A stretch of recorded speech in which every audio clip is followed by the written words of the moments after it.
I'd like to call to order the meeting of the International Falls Economic Development Authority. I'll have to thank Carly for giving me this one little big piece of power on my last night here. Don't let it go to your head. Yeah. The mission statement of the International Falls Economic Development Authority. The International Falls Economic Development Authority shall be a catalyst for economic development, resulting in new investment, job creation, diversification of local economy, and expansion of International Falls' tax base. Call to order. Roll call, everybody present, but Commissioner Droba, who had to go to Minneapolis. Anybody from the audience have anything to say? Approval of the minutes from the November 21st, 2016 regular meeting. I'll move to approve, Pete. Second. Moved by Commissioner Jackson, seconded by both Commissioner Anderson and Briggs.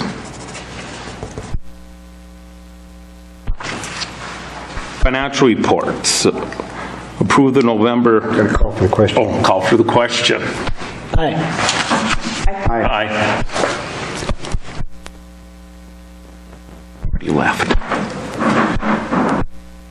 Financial reports. November 30th, 2016 report. Mr. President, I will make a motion to approve the balance sheet and the statement of revenues and expenditures. Have a motion to approve both statements and seconded, and a second from Councilor Briggs and moved by Commissioner Jackson. Mr. Chair, I would, on the accounts payable, we have the membership renewal, and I'm wondering about the $295 there. It's in that last page, and because I know that the Kuching Economic Development Authority also is a member of that, and I wonder about the value of our belonging also. I mean, I don't know that we need to have two organizations in Kuching County paying membership dues. I would have a second on the motion to approve? Yes. You did? Okay. I would. To approve the financial statements. How about the accounts payable? I didn't make a motion for that. Oh, okay. That's a separate one, all right. Yeah, Thank you. and I do have a comment on the financial statements. Now, since Lisa, God, what's Howdell? What's her last name? Katie Hole. Katie. Katie Hole. Yeah. Okay. She went through these, and you will note that the notes receivable is the same as the deferred revenue, which is what I was concerned about 3 months ago. So, I'm pretty confident that these financial statements are accurate. And since I'm the treasurer, as Harley pointed out, I'm doubly happy. So. Any further discussion? The minutes reflect that Councilor Jackson's happy. Commissioner Jackson. Yeah. For a moment, just for a moment. Yeah. Question. Aye. Aye. Aye. Aye. Motion passes 4-0. Resolution to adopt approving accounts payable. I have a motion. Sure, I would move that we would make the accounts payable to the legal fees for $156 and eliminate the membership renewal for the Economic Development Association of Minnesota. I will second that motion. We have a motion to accept the accounts payable for the legal fees, but not the membership renewal, and we have a second On that motion. on that motion. For all the reasons that the mayor said, since we have no staff, we don't have anybody to send there particularly. I would agree that would. It doesn't make any sense. Any more discussion? Question? Aye. Aye. Aye. Motion carries 4-0. Any other business to come before the Economic Development Authority? Mr. President, I got a couple of things. And one would be is I will probably coordinate with the executive director over at KEDA to see if when informational items is sent out from EDM that we're notified in case there's something that's relevant to the city, and just make sure that there's that communication exchange. One particular item that comes to mind is that they were sponsoring a seminar on brownfields, which for a community that has some established parts of the community, and if depending on what element, some of that background would be helpful. But nonetheless, if KEDA's getting it, I can just make sure that we forward that information so that if there's something of interest to us, that we can at least be aware of it. Secondly, we received notification from a gentleman named Bill Vanderwall, and Bill is with the Minnesota Housing Partnership, and he indicated that you might recall that some time ago we had applied as a city to participate in an application for some technical assistance as it related to housing projects. It was not funded last year, but they reapplied, and the city council adopted an ordinance, or I'm sorry, a resolution of support, or sending a letter of support. This year it was approved, and so I had a conversation with Mr. Vanderwall on Friday, and I think the conclusion that we came to after I explained to him what we were doing with our comprehensive planning process, talked to him a little bit about the condition of our housing stock and what we're trying to do in terms of remediate some of our blighting influences and those types of things. I had asked him, to try and get a little bit more information about what kinds of technical information could be brought to bear. And he brought up a program called the Sustainable Community Engagement Fund. And there is an opportunity for us to apply for monies to help to look at some things that we might want to with the community. And one of them was, I talked to him about the comprehensive planning and the desire of the city council, and really also the Economic Development Authority, to try and get adequate information about our housing stock so that we could apply for future grants both through the state, the federal government, and actually through private organizations as well. And he thought it would be, this program would be something where we could actually get some assistance from them, perhaps as much as $10,000 to help doing a housing plan. And in my conversation with him about what we were doing with our consultants on the comprehensive plan, he thought this might be something that would go a little bit more in depth than what we could get out of our comprehensive plan. So the bottom line was, as part of our conversation, is that I suggested to him, if he was open to it, if he could come sometime in the latter part of January, visit with the city council and or the EDA, which is essentially the same body, but then also perhaps invite the members of the Residential and Commercial Building Advisory Committee and meet jointly just to get a presentation about what this technical assistance might look like and how we could use it in International Falls, and he thought that would be a good idea.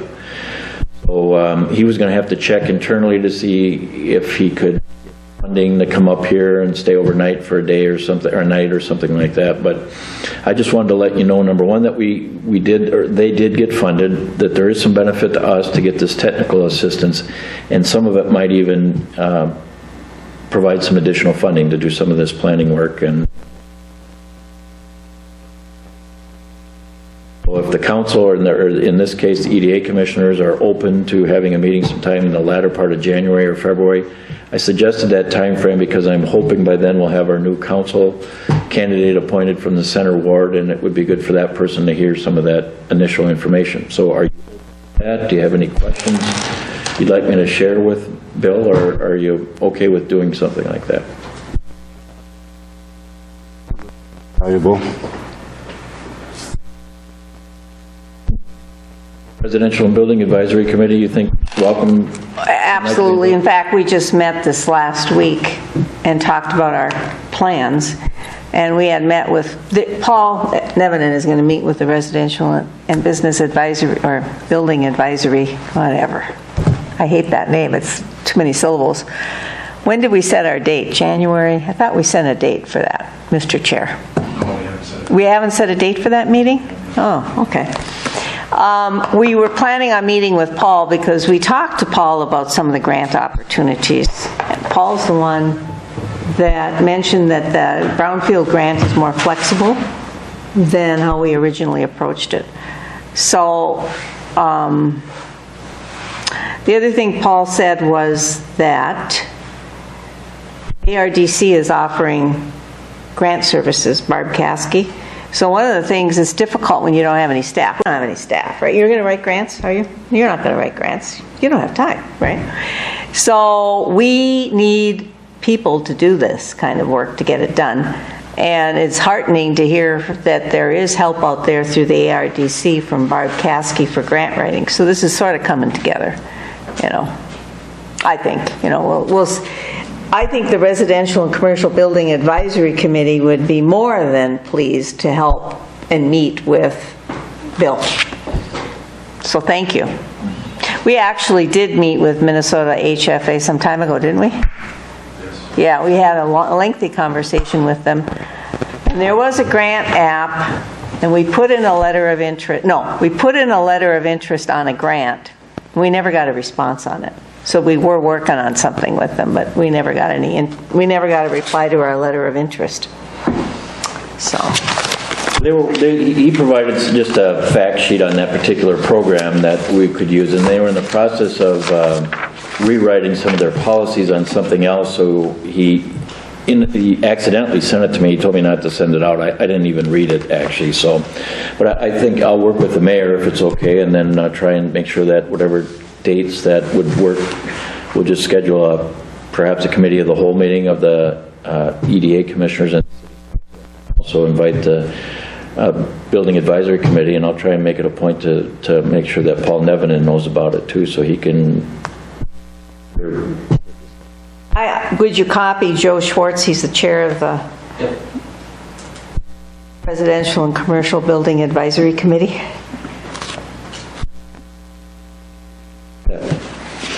And then there's been some correspondence back and forth between myself and Dave. I want to go. No, I'm just kidding. You know, your last meeting, we got to stretch this out. The beer's getting warm. We've just been talking with Dave about, with the great, that northern transmission line, and trying to get the easement squared away. And so they had sent a draft copy of the easements. I sent it over to Dave Serrano. He had a couple of minor suggestions or corrections to make to it. I got an email this afternoon from Great Northern. I thought he was going to be communicating with them, and they just wanted to know where we were at with it. So Dave completed his review on December 9th. So I didn't have enough time to track everything down before the meeting tonight. I just wanted to let you know we're looking at that, and we may need to have a meeting for the EDA actually to approve those easements. So if you're open to it, I would try and tie it in with maybe our January 3rd meeting or the January 17th council meeting, or else if we have to do something sooner, but I know they want to get started with it. So I'm working. So we should have a list of carry forward points of unresolved issues that occurred this year. One of them would be annexation. Yes, and one of the other suggestions I would just, and this is more related for the council than it is the EDA, but Councilor Garoba would like to have a committee meeting where we could talk about what the council wants to see in a center ward candidate. So when it comes time to take the applications, and he wants to have a meeting to just discuss what kind of questions are we ask, what's important to us to see in this new candidate. So he wants to do that before we get the applications in. So he mentioned that to me, and I want to visit with the mayor about scheduling a committee meeting to do that. And in addition to that, I've got a list of maybe 5 or 6 things, which kind of goes to what Commissioner Jacksaw is asking, is that we had some things to go forward with. And so there's a couple things that staff want to do in terms of our financial software, our website update, and some other things that we want to have an informal conversation with the council about. And I'm hoping to have some kind of a committee of the whole meeting or something. And I know this next week or two is really bad with the holidays. It is for me too. I'm going to have a few days off. I've got to do something on my house, but I think it's sometime in January, early January, we'd like to do that. And thing, talk about EDA business. Annexation was one of the things on the list. Certainly wetlands is another item that we need to spend some time on in 2017. We've got to get some things resolved there.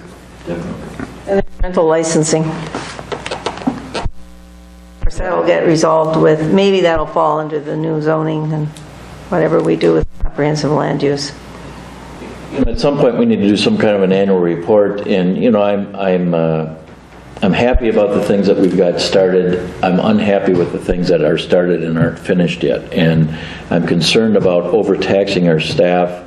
I mean, we're doing a lot of things in terms of converting our utility payments to a paper system versus a card. All the things we talked about today. I mean, there's a long list of things to do, and I don't burn everybody out, but I want to get it done. So we're going to try and start cherry picking the stuff that's easier to do, shorter to do, get it done so we can move on to some of that other stuff. And the rental licensing is way as is the annexation. And the city attorney's got to do most of the heavy lifting with the annexation. I still have to converse with Darwin Jocelyn at MD&W about their particular parcel once we get some input on that. This was a year with a lot of new people. We brought new people on board. And you had changeover in staff in the administrative office. And let's not forget that it was this year you automated water reading. That we got that going? Yeah, so there's a big accomplishment. And that's the other carry forward, water rates, right? Or the division of the departments and all that. Yeah. Gary Skolman and I have talked about, and again, this is outside of the scope of the EDA, but we've talked about where Minnesota Rural Water is, and he wants to try and set up a time. He's looking at probably sometime the end of January to have Terry come up and meet just with staff to try and look at where they're at and then get something scheduled. But I gave him a March 1st deadline to really get their report, figure out what's their analysis look like and what do we have to do with our water rates. And if it's going to involve an increase, I've been telling them for a year and a half that time is money. And the more time that we let go by, the more we have to increase it if we need money to do some of these projects. And the other thing that I want to jump up and down and scream about is the CIP plan. Because if we're going to even consider a bond issue, which I think we need to be able to at least do our due diligence and consider, we need a CIP plan. And interest rates are going up now. So we've twiddled our thumbs for 3-4 years. And now when we get around to doing it, the rates will be higher. But,